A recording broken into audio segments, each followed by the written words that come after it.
it's no ego. Uh-oh. Uh-oh. I'm where the money evolves when it's no ego. Minister Des, ego causes leakage. Haggai, chapter 1, verse 6 says, you have planted much, but you've harvested little. You eat, but never have enough. Oh, boy. You drink, but never have your fill. You put on clothes, but you're not warm. You earn wages only to put them in a purse that has holes in it. Uh-oh, uh-oh. Have you ever wondered what's causing you to do all the things you know to do, but it seems like there's a hole in your bag? You check your bank account, you check your giving statements, you check the bag, but you forget to check your ego. Oh boy. By definition, an ego is a person's sense of self-esteem or self-importance. To have an ego is essential to our very makeup, and it will define who we are and how we connect with others. Ego becomes an issue when it becomes overpowering, Pastor. Everyone has an ego, whether it's big or it's small. The way we display that ego will significantly impact our relationships with one another and outside in the world. It also affects our ability to be persuasive and understood. We all know people with a big ego. Got a big ego. Oh, we know them with a big ego. This may even be some of us, myself included. We have an innate ability to ignore features in our own personality. Why do we ignore the stuff wrong with us, but it's quick for us to know what's in someone else?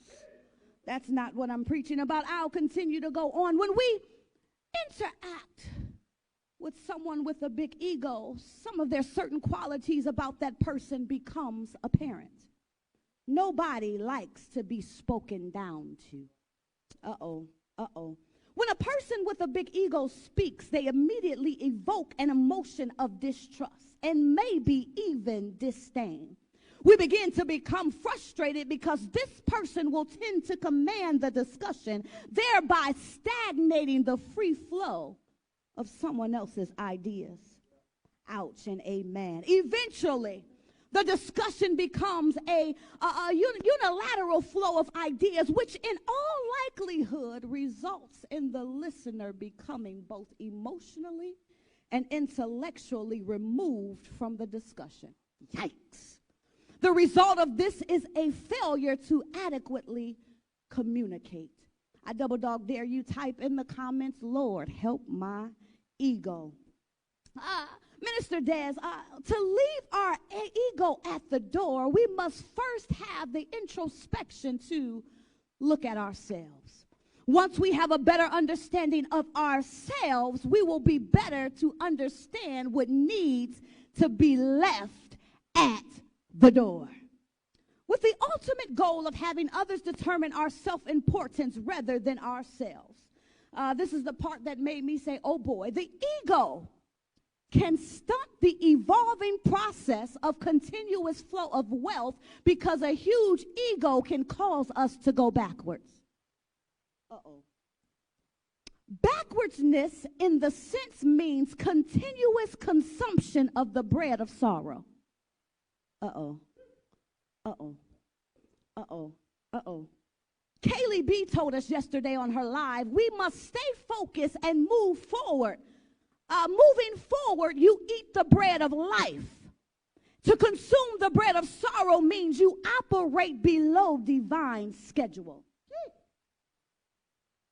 Oh, I hear you, Lord. I hear you, Lord. For me, that's for me. Backwardness means abandoning the head for the tail. It means aiming at nothing in life. It means throwing your net in the wrong sea. Backwardness means you're the eraser on your pencil, which will wear out before your pencil finishes. It means learning nothing from your mistakes. It means failing in life in spite of being talented. It means we have several activities, but we have no achievements.